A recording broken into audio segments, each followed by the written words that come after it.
Salut à tous les amis, j'espère que vous allez bien. On se retrouve aujourd'hui pour une nouvelle vidéo. Déjà, je tiens juste avant de commencer cette vidéo à apporter mon soutien à tous les Marocains qui ont subi le terrible tremblement de terre il y a un peu plus de 24 heures.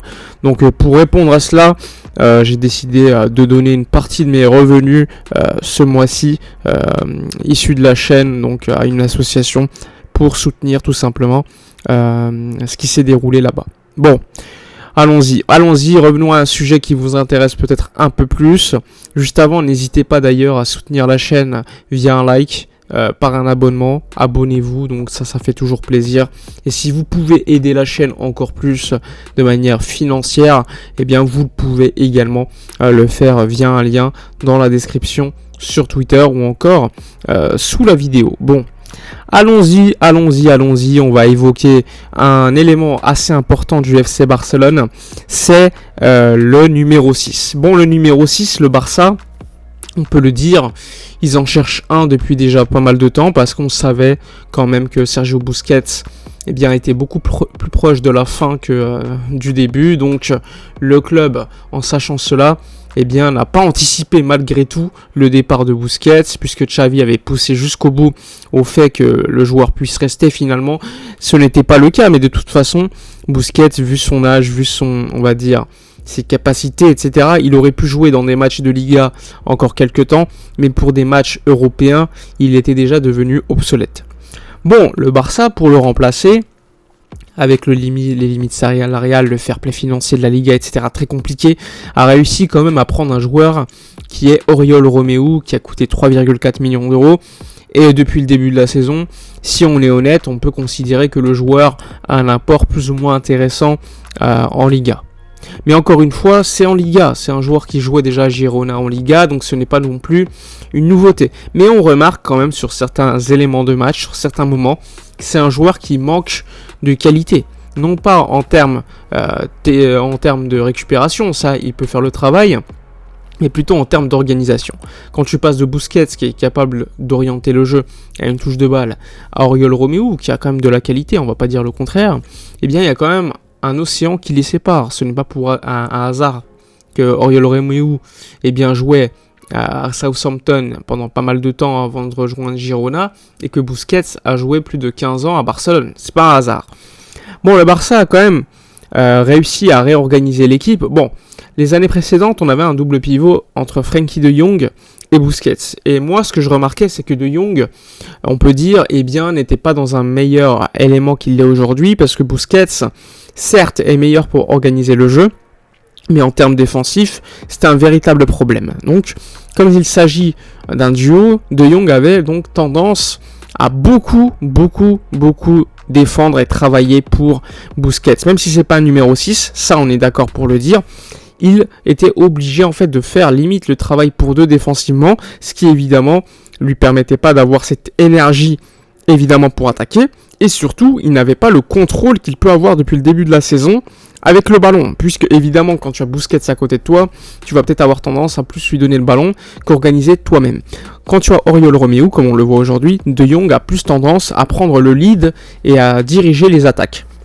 Il y a beaucoup de critiques néanmoins concernant De Jong. Attention, tout le monde dit qu'il fait un début de saison exceptionnel, ça on est d'accord, mais il y a quand même certaines personnes qui disent que le profil de Jong crée un petit peu un bordel au milieu, puisque comme c'est un joueur qui récupère des ballons, qui gagne des mètres plutôt que passer le ballon, c'est un joueur qui, d'une certaine manière, même s'il est exceptionnel et apporte des choses dingues, il désorganise, on va dire, le milieu de terrain. Alors ça, c'est quelque chose que j'ai souvent entendu sur Twitter.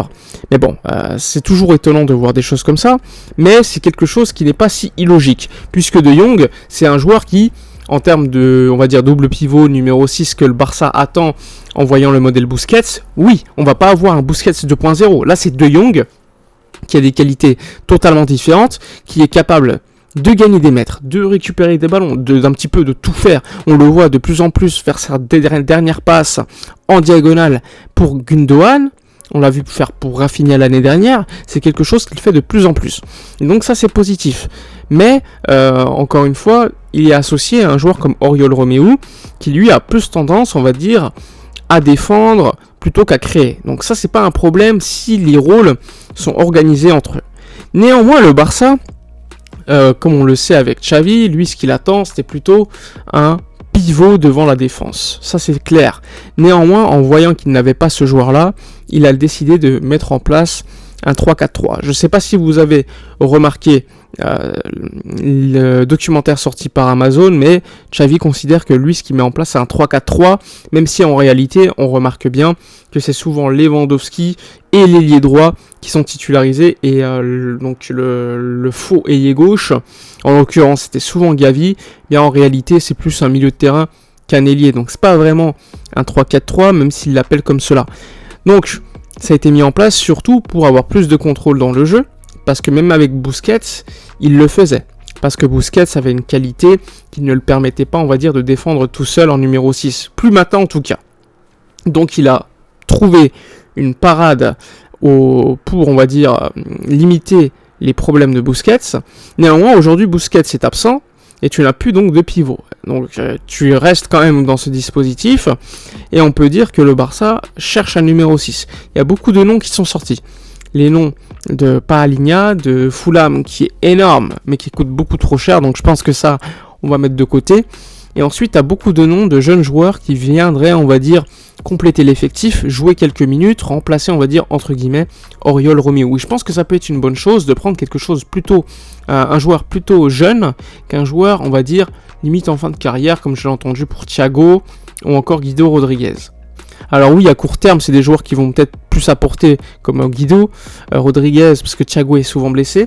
Mais je pense qu'un jeune, aujourd'hui, c'est plus, on va dire, une nécessité, puisque Oriol Romeu a déjà quand même plus de 30 ans, je crois. Donc si tu amènes un joueur supplémentaire d'une trentaine d'années, pour moi, ça n'aurait pas de sens, même si on a déjà un milieu de terrain plutôt jeune. Mais j'estime qu'à ce poste de numéro 6, si tu prends encore une fois un joueur de cet âge, eh bien tu seras dans une problématique où dans 2-3 ans, eh bien tu auras à faire partir les deux joueurs, et là tu seras dans un souci de devoir reconstruire et de reprendre deux joueurs supplémentaires. Donc vaut mieux anticiper, laisser du temps à un jeune, mais on va me dire, le jeune on l'avait, c'était Nico. Oui, je suis d'accord avec vous, mais Xavi estimait qu'il n'avait pas le niveau, que c'était pas un véritable numéro 6. Donc ça peut s'entendre que c'était pas un véritable numéro 6, hein. Mais aujourd'hui, on se retrouve dans une nécessité, on va dire, de devoir acheter, prêter au pire un numéro 6. Et sur le marché, il n'y en a pas beaucoup qui ont une certaine qualité. Beaucoup me parlent de Joshua Kimmich, qui lui reste encore une fois 1 an et demi de contrat, surtout qu'en ce moment avec Tuchel, ça se passe pas bien. Sachez que, on va dire, Kimmich est beaucoup critiqué en Allemagne. Il considère que ce n'est pas un numéro 6. C'est pas un vrai 6, mais un joueur plutôt de double pivot. Donc si Xavi estime que Kimmich peut apporter à ce rôle de double pivot, encore il faudrait qu'il ne prolonge pas, etc. Mais je pense que ça pourrait être une connexion avec De Jong assez intéressante. Néanmoins, il y aura un problème puisque les deux joueurs, on les critique, notamment l'année dernière pour De Jong, pour leur manque de tacle, etc. Enfin, leur rapport défensif. Kimmich, on le critique pour ça. Donc Oriol Romeu a cette possibilité de tacler, etc., aller au charbon défensivement. Ce qui n'est pas le cas de Kimmich. Donc la connexion, le duo Kimmich-Frenkie de Jong sur le papier paraît exceptionnel. Mais il faudrait encore une fois que l'un d'eux aille au charbon. Comme par exemple, rappelez-vous, le Real Madrid, quand ils avaient Kroos, Modric, aucun d'eux allait au charbon en réalité. Et quand ils mettaient Kroos numéro 6, ça se passait mal. Et c'est pour cela qu'ils avaient un mec comme Casemiro. Donc oui, Kimmich, De Jong, ça peut faire rêver. Mais encore une fois, il faudrait un numéro 6 plutôt qui aille au charbon. Sachant qu'en plus de ça, quand tu as Gavi qui peut le faire, il faudrait voir si un double pivot avec Gavi pourrait être mis en place. Moi, je serais très curieux de voir ça, parce qu'on l'a vu sur certains moments de match, certaines fins de match notamment, et ça s'est plutôt bien passé. En tout cas, contre des équipes de Liga. Moi, je suis curieux de voir ça, en tout cas, donc ça va être très intéressant à suivre. Bref, dites-moi dans les commentaires ce que vous pensez de toute façon de cette, on va dire, position numéro 6, plutôt double pivot. N'hésitez pas encore une fois, je le rappelle, à liker, commenter, partager. Je vous dis à la prochaine et d'ici là, comme d'habitude, portez-vous bien.